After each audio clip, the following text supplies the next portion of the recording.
이런 거를 구조에 설계하기 위해서는 표면에 어떠한 공기역학적 힘이 어떠한 분포를 갖는지 이걸 아는 게 되게 중요합니다. 특히나 유도무기 같은 경우는 또 기동을 많이 하다 보니까 갑자기 기동할 때 이제 부러지게 돼. 부러질 수 있기 때문에 그럴 때 어디가 가장 그 공기역학적 힘이 집중되는지 그런 것도 계산해야 되는 거고.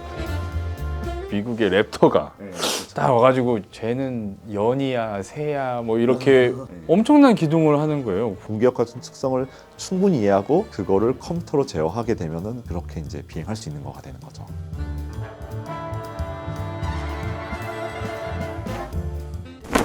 네, 교수님 반갑습니다. 예, 안녕하세요. 예. 네, 먼저 본인 소개를 좀 부탁드리겠습니다. 예, 안녕하세요. 저는 인하대학교 항공우주공학과에서 근무하고 있는 박진석이라 합니다. 주로 연구하는 거는 공기역학, 그 다음에 전산유치역학을 주로 연구하고 있습니다. 일단은 좀 특이한 이력이 있었다고 들었어요. 예, ADD에 계셨었다고. 예. 지금 아마 미사일연구원이라는 조직일 텐데 거기서 유도무기 공력 해석 및 설계하는 업무를 주로 담당해서 왔습니다. 유도무기의 네네네. 네, 이름으로 봤을 때 공기역학 그러면 공기의 흐름, 공기가 가지고 있는 어떤 그런 힘 그런 것들을 어떻게 이용할 것인가 이런 문제들을 연구하시는 것 같으세요. 비행체가 속도가 높은 상태로 공기 중을 날아가게 되면은 공기 중에서 이제 양력과 항력이라는 두 가지 힘이 발생하게 됩니다. 그래서 이거를 이제 잘 활용해야 우리가 원하는 방향으로 비행할 수 있게 되고, 특히나 유도무기 같은 경우에는 뭐 멀리 가서 타격을 한다던가 또 마지막 단계에서는 정확한 위치로 타격하기 위해서는 이 공기역학의 힘을 잘 활용해야 되기 때문에 또한 공기역학적 힘과 모멘트가 작용하고 그걸 잘 활용하기 위해서 어떻게 비행체를 외형을 설계해야 되는지 그런 걸 주로 담당한 일을. 공기역학이 지금 이제 설명을 얼추 해주시긴 해주셨지만 이 유도무기에 미치는 영향 어떤 것들이 있을까요? 보통 항공우주공학과 보통 근데 대학교를 가게 되면은 주로 연구하는 분야 하게 되면 크게 한 4가지 분야를 합니다. 뭐 공기역학, 추진, 뭐 구조, 그다음에 제어 이렇게 하는데 사실 이게 유도무기 또는 비행체를 개발하는 데 있어서 공기역학이 먼저 연구가 돼야 됩니다. 그러니까 그런 현상들을 그러면 먼저 알아야 네. 그런 구조, 모양도 모양을 설계할 수 설계하고 있고요. 거기에 따른 어떤 뭐 재료 이런 것들도 선택할 수 있고. 네, 맞습니다. 예. 그렇게 되는 거군요. 왜냐하면은 뭐 유도무기를 예를 들어서 어디를 타격하겠다 그러면 어느 정도 사거리를 가져야 되고 어느 정도 속도를 비행한다는 결정이 되면은 이거에 적합한 이제 형상을 만들어야 되는데 그렇게 무작정 튼튼하게 만들 수는 없어요. 그렇죠? 무게 때문에. 그러다 보니 힘이 많이 가해지는 부분에 이제 구조를 튼튼하게 만들어야 되는데, 특히나 유도무기 같은 경우에는 이제 미사일 같은 경우에 좀 길이가 길고 얇은 경우가 많다 보니까 갑자기 기동할 때 이제 연필처럼 톡 하면 부러질 수 있는 상황이 됩니다. 그렇죠. 그러다 보니까 힘이 집중되는 부분을 알아야 거기는 좀 튼튼하게 만들고, 그렇지 않은 부분은 좀 이제 무게를 좀 줄이게 해야 되는 이런 거를 구조에 설계하기 위해서는 표면에 어떠한 공기역학적 힘이 어떠한 분포를 갖는지 이걸 아는 게 되게 중요합니다. 약간 여담이지만은 얼마 전에 뭐 이제 누리호 발사하고 또 최근에 이제 저 우리나라도 뭐 스페이스 X에 이제 띄워 보낼 때 중계를 보게 되면은 XQ.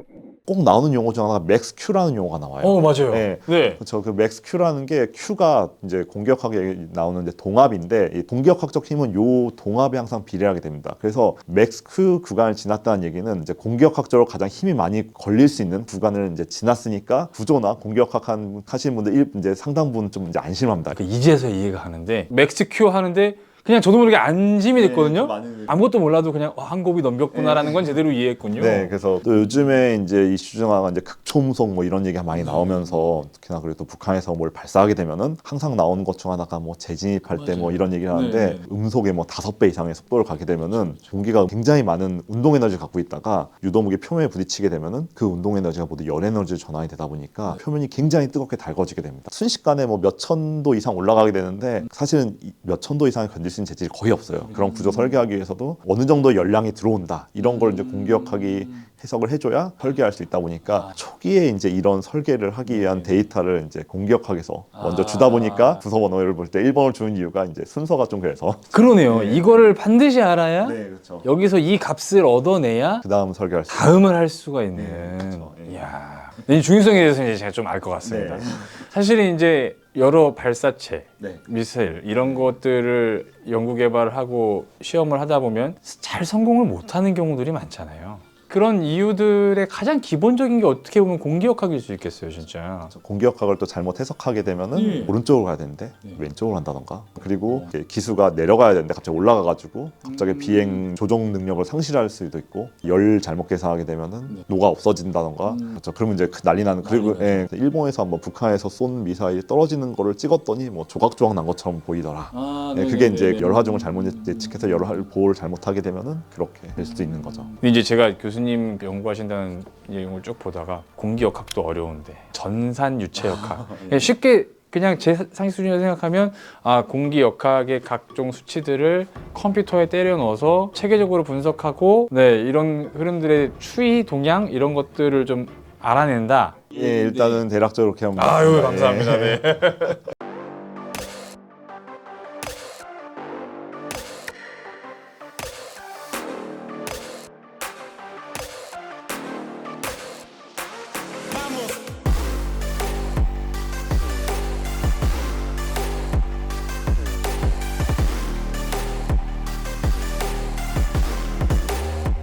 그러다 보니까 비행기를 개발하는 데 있어서 풍동으로 모든 걸 다 할 수도 없고 이론적으로 하는 거는 너무 제한된 상황만 얘기하다 보니까 해석하는 게 한계가 있고 또 이제 컴퓨터가 발달하기 시작하니까 그래 미분 뭐 적분 이런 방정식을 컴퓨터가 좋아할 수 있게끔 더하기 빼기로 바꿔가지고 대신에 공간을 매우 잘게 쪼개서 계산해보자. 적분이라는 게 원래 여러 개 쪼개서 더하는 거잖아요. 그러니까 공간에서 마찬가지입니다. 공간을 잘게 쪼개서 더해가지고 그 방정식을 풀겠다. 많이 잘게 쪼개면은 실제 이론적으로 분석한 그 값이랑 거의 같을 것이다. 유사할 것이다. 네. 가장 유사할 것이다. 그렇게 해서 하는 게 이제 전산유체역학이 되겠습니다. 근데 아까 얘기했다시피 이론으로는 우리가 많은 가정을 놓고 하다 보니까 좀 제한된 영역을 분석할 수밖에 없고 실험은 이제 비용이 많이 들고 이런저런 한계가 있을 수 있습니다. 그거를 가결해 줄 수 있는 역할이 어떻게 보면 CFD가 될 것 같습니다. 그거 하실 때 가장 어려운 건 뭐예요? 그 계산 시간이 생각보다 오래 걸립니다. 개인용 컴퓨터에서는 안 되고 저희 학교 차원에서 뭐 클러스터라는 걸 만들게 되고 좀 더 여력이 되면 이제 슈퍼컴퓨터를 활용해서 계산하다 보니까 거기에 이제 맞게 코딩을 하고 그다음에 오랜 시간 동안 계산하고 뭐 이러는 게 좀 어려운 점입니다. 그러니까 실험에서 나오는 결과값도 여기에 넣어서 같이 돌려볼 수 있고 뭐 이런 건가요? 그러니까 생전 받아보신 적 없는 질문을 받은 아니요 맞습니다. 그 대략적으로 전반적으로 맞습니다. 저희가 CFD가 충분히 신뢰할 수 있는 구간에서는 굳이 실험을 많이 안 하고 CFD를 좀 많이 하고 여기는 이제 CFD가 아직은 좀 신뢰성이 부족한 부분이다. 그런 부분 이제 실험으로 좀 많이 예측하고 뭐 그런 식으로 합니다. 상호 보완적인 네, 상호 보완적인 관계라고 이해하시면 되겠습니다. 그 이제 그런 측면에서 보면 이 연구하시는 전산 유체역학, 공기역학적인 이론적 배경이 탄탄하게 계속 발전을 하게 되면 영역의 확장 혹은 뭐 어떤 기술 수준의 향상, 어떤 발전을 좀 가져올 수 있을까요? 최근에는 이제 항공기를 개발하는 데 있어 전산유체역학이 정말 많이 사용이 됩니다. 간단히 예를 들면은 이제 일반적으로 순항할 때는 그렇게 중요하진 않은데 특히나 유도무기나 전투기 같은 경우에 이제 급격한 기동하게 되면은 소용돌이가 굉장히 많이 발생하고 이런 소용돌이가 많이 발생하는 유동을 우리가 보통 난류라고 얘기합니다. 이 소용돌이가 사이즈 크기가 다 틀립니다. 그게 계속 왔다 갔다 하면 상호작용하게 되는데 왜 해석이 어렵냐면은 영상을 좀 보여드리면은 뭐 이런 영상인데 이게 실제로 공기의 흐름이 네, 그리고 이렇게 소용돌이가 계속 여기는 작은 소용돌이부터 큰 소용돌이가 나오게 되는데 사실 이게 고바등각이다 보니까 그 기동을 좀 크게 하다 보니까 이게 왔다 갔다 하게 되잖아요. 이게 지금 이렇게 기울어져 있으니까 요 지금 바람이 이렇게 들어오니까 원래는 수직 방향으로 힘이 생겨야 되는데 사이드 방향으로 힘이 생겨가지고 근데 갑자기 옆으로 쫙 빠지게 되는 거죠. 그러니까 어느 쪽으로 어느 쪽으로 얘가 기동할지 모른다는 거예요. 사실은 제가 얼마 전에 아덱스 때 그 미국의 랩터가 딱 와가지고 쟤는 연이야 새야 뭐 이렇게 엄청난 기동을 하는 거예요. 쟤는 저렇게까지 기동을 해도 너무 안정적이고 평온해 보이고 누구는 막 바들바들 떨면서 막 지나가고 이런 차이들이 있더란 말이죠. 공기역학 특성을 충분히 이해하고 그거를 컴퓨터로 제어하게 되면은 그렇게 이제 비행할 수 있는 거가 되는 거죠. 그러니까 이제 CFD가 좀 그런 거 좀 더 발전하게 되면은 다양한 환경 상황을 이제 좀 모사해봐가지고 안정적인 비행이 가능한 좀 설계가 가능해지지 않을까 그렇게 생각합니다. 그러니까 지금 요즘 막 한참 AI니 뭐 4차 산업혁명이니 빅데이터니 뭐 이런 것들 이제 한참 접목이 되고 있는데 마찬가지일 것 같아요. 그쪽 방향과 결합을 하면 퀀텀 점프 그런 식으로 좀 도약할 수 있지 않을까 싶은 생각도 좀 드네요. 아까처럼 고기동하는 현상을 해석하는 데는 좀 어려움도 있고 그러다 보니까 차라리 실험 데이터랑 계산 데이터를 여러 빅데이터를 컴퓨터한테 줘가지고 모델을 계산해보자. 이런 연구를 최근에 많이 진행이 되고 있습니다.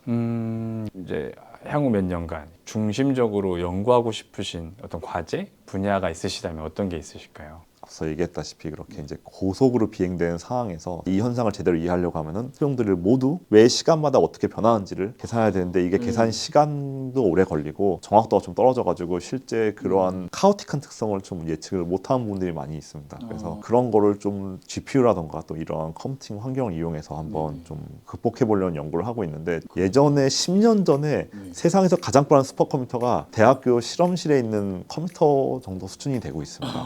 그러니까 컴퓨팅 파워가 엄청 많이 발달하다 보니까 이제 실제 비행체에서 실제 뭐 유도무기가 고기동했을 때 그걸 좀 컴퓨터로 한번 좀 더 직접 풀어보면서 해석하는 그런 연구를 해보려고. 그래서 있습니다. 그것들을 극복해서 하려면 지금 요 형상이나 요 구조보다 이렇게 하는 게 더 좋겠다라는 대안을 제시해 주실 수 있고, 이야, 그것도 진짜 기대가 되네요. 정말 그런 기초가 탄탄한 그런 게 잘 진행돼서 훌륭하고 더 효율적이고 그런 좀 무기체계나 혹은 뭐 그런 비행체 이런 것들이 좀 나오면 좋겠다는 생각을 해보게 됩니다. 네. 아이고, 오늘 어려운 인터뷰 정말 감사합니다. 네, 감사합니다. 네.